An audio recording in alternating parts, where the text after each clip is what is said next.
So, this world, the universe, is basically a simulation,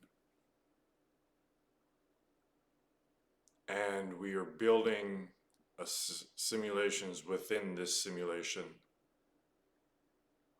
and that's what is being expressed when turtles all the way develop. What happens is when you take this to be fundamental reality, the physical realm, and you base your model on that, when it's actually not fundamental reality, but basically a simulation or an image, then these models always develop into infinite regression or infinite expansion because it's wrong.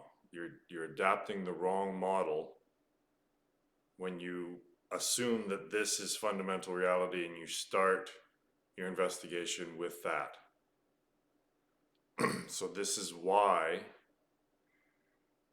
every model that begins with the assumption that this is fundamental reality ends up with turtles all the way.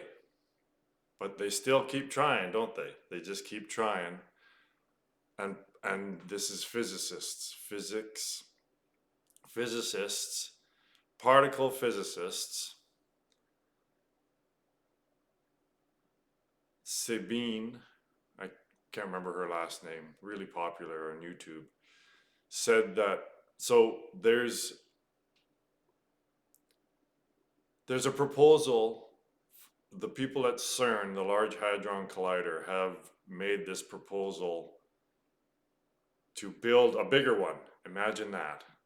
So the one that's operating now, the new one will be 7 times as powerful as the one that's operating now. The one that's operating now is already the most complicated device ever constructed, tool ever constructed. And Sabine says that this $20 billion that would go towards this is basically a waste of money because particle physicists have, like I've been saying, it's reached its pinnacle. It's quantum mechanics. They've investigated the physical world of particles, the idea of particles, to such a degree that it revealed that, well, no, it's not made of particles. That's only half the story. So how do these simulations and projections actually occur? How do they come into being? Well, the first idea of atom, like atom, not atom, that'd be the start of the human species, but the start of physics, the atom, came into, so the voice in someone's head about 2,500 years ago said, hey, maybe the world is made up of little billiard balls, basically, bouncing around. And then that stuck, that voice in your head, in consciousness, that ruminated and marinated for centuries and centuries. And then the voice in the head, and this is the way it goes with all technology, is first it comes as a thought. Oh, maybe it's like this. And then that voice in the head tells that person or persons how to construct machines and technology that will detect or verify the thought that this is how the physical world works. So then the thoughts in the head instruct the body how to construct these machines, these tools, this technology, to verify the idea, and then voila, eventually, after this complicated device, whether it's a telescope or a microscope, basically, after it's constructed and they look through it, voila, oh my goodness, we're detecting what the voice in your head predicted. So therefore the voice in the head is correct. We can follow it, we can trust it, that it's accurate. But there's no way of telling whether that machine, that tool, that technology that you're looking through is actually revealing something, detecting something, or it's projecting something. Because when you look through a telescope or a microscope or any type of device that puts out a readout, an image, or a readout or information on a two-dimensional surface, and then you interpret that, you're not seeing what you're seeing what the machine sees, right? You're not seeing an atom with this tool. You're seeing what the machine is projecting. And there's no way to tell whether it's projecting or detecting. And so now we jump forward to the most complicated machine tool ever made, which is the Large Hadron Collider. And why does it require all these high energies? Well, these high energies, you're creating these particles, you're not detecting them. So let's go back to, let's say, Newton's era. And is there anything saying that the laws of physics that they knew at that time, could the world operate with that level of understanding?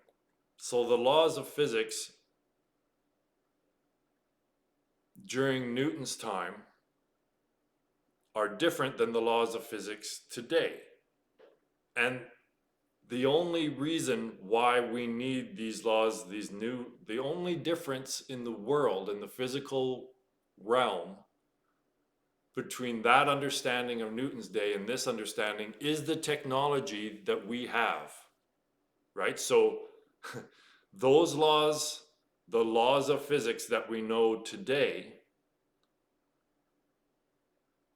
have given rise to the technology, right? So it's only the technology that requires, really, these new laws of physics, right? The world was still operating, the physical realm was still operating the way it is today with the level of understanding that physics had in Newton's day. And the only reason why, the obvious effect that the new laws of physics have on the reality is the technology, right? So they're not there and they're not operating the laws of physics. They're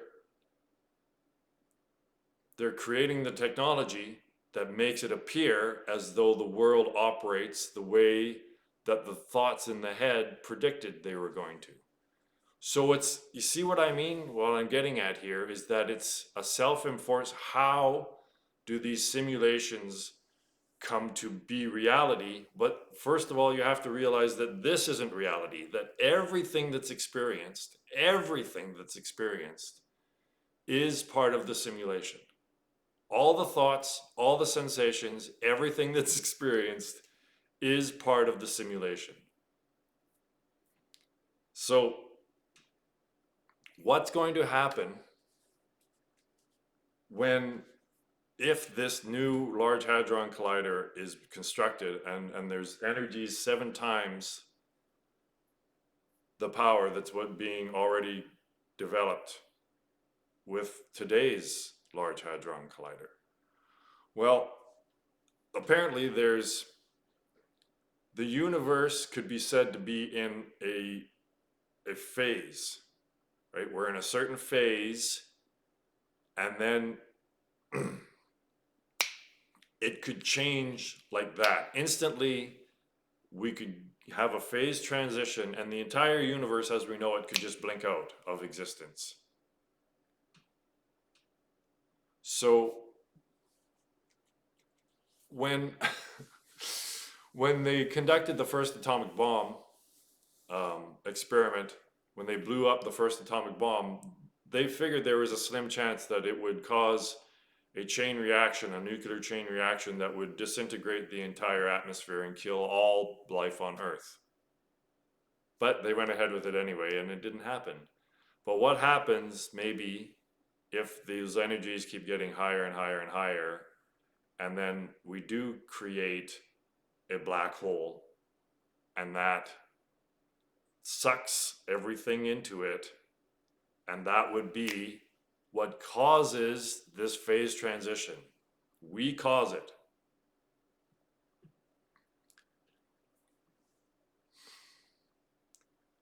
So we're chasing our tail.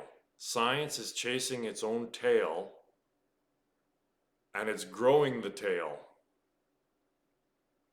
Well, I don't know about that, but you see what I'm getting at, right? Is that this is the tool that is required to figure this mystery out. This is the realm. All we need to do is study with our senses, with not ours, with the senses of this. So this is a machine. And so in a way, materialists are correct in that this is a machine and there is no consciousness being generated by this machine. But the self is not this. So when people say, well, I'm not a machine, so therefore this body can't be a machine or a tool, it's like, well, yeah, it can be, because yes, you're right. You are not a machine, and you're not this. So that's where you need to change. You need to accept that this is a machine. It's just a tool that's used. It's the seat in this movie theater. It just happens that this seat gets to move around. So yes, this is a tool that you are using to try to figure this shit out. And you aren't this. So that's how you need to adjust your perspective, is to stop saying that I have free will and that I'm not a machine and the body isn't a machine because I'm not a machine. No, the body is a machine, it's a tool, and you're not the body. You're just using the tool. But so this tool somehow can project, just like the Large Hadron Collider can project the appearance of subatomic particles they're not detecting them, they're projecting them. And this tool projects your entire world. That's how complicated this tool is. It projects. So the senses, in the same way, this is how this simulation is projected. In the same way, the senses of this tool are not detecting the world.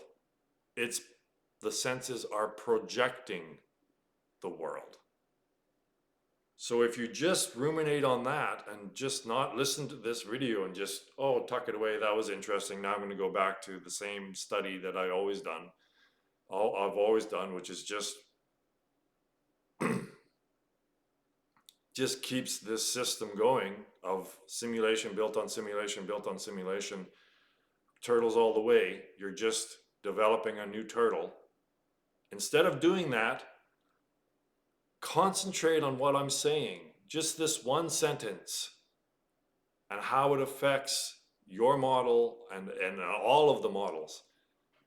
That the senses are projecting the world, they're not detecting the world. So in that case, there's no difference between the particle and the force, the apparent force that's making the particle move, right? That erases the separation between the particle and the wave function, doesn't it?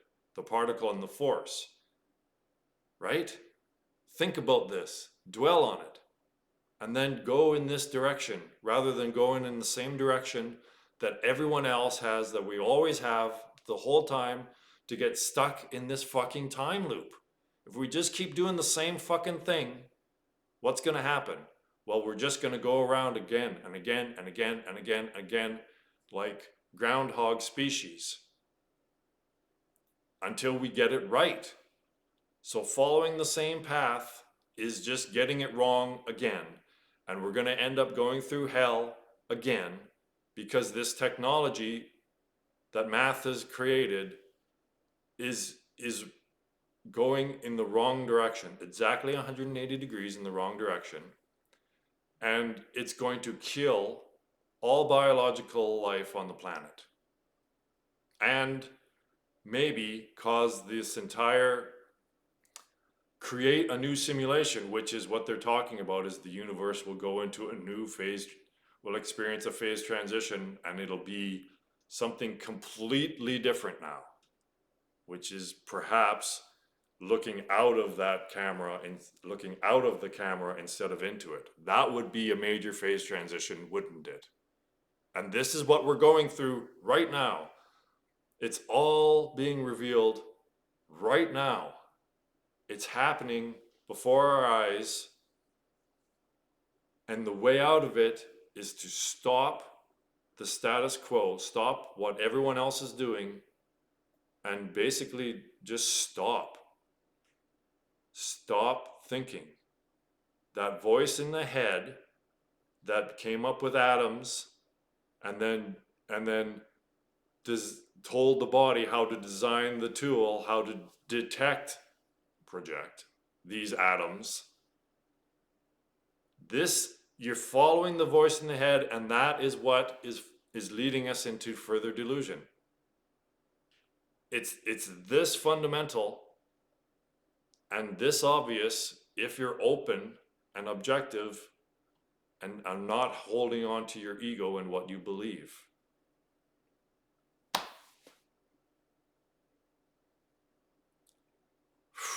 But you have to actually conduct the experiment, and the experiment is basically meditation. Just drop everything you're working on. There's no more time. There's no more time to fuck around. Just drop everything you're doing, working on now, do a 180, and delve into the space between your thoughts. This is the way out. The exit sign has been shown to you. The exit door is the space between thoughts.